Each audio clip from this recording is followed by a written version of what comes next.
The first over-the-counter birth control pill in the U.S. will hit the market soon, but there are still some questions over affordability. Our Sally Hernandez sat down with the Hill's Nathaniel Weixel for some insight.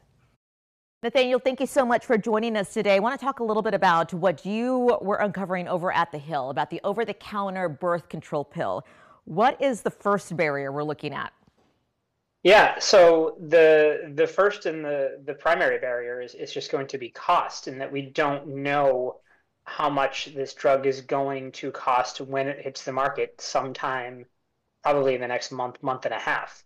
Right now people can get birth control for free with a prescription. This will not be free. Right, and what is the holdup here? Why not give it a price? Is it an argument over what is affordable and what's not? I mean, I think they're just not disclosing it right now. And there is a disagreement over what is and what isn't affordable.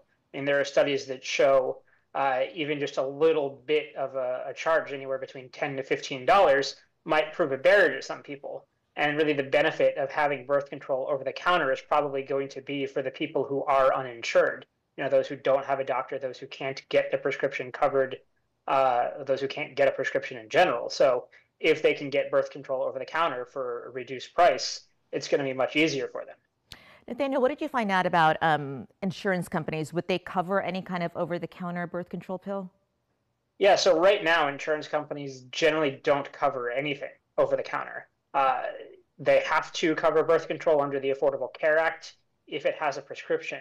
The Biden administration right now is looking into ways to maybe force the issue a little bit and try to make it clear that insurers are required to cover birth control if it comes over the counter. But right now, there isn't any rule requiring that. So that might also be part of the problem. If it costs $10, you're going to have to pay that out of pocket. If it costs $20, $30, whatever, right, you're paying that with no prescription. Is there an idea of a time frame when we could actually see this over the counter?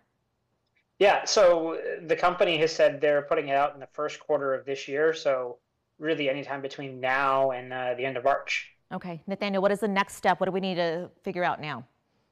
Yeah, so really we're just trying to figure out affordability and just decrease the barriers for people who don't have insurance.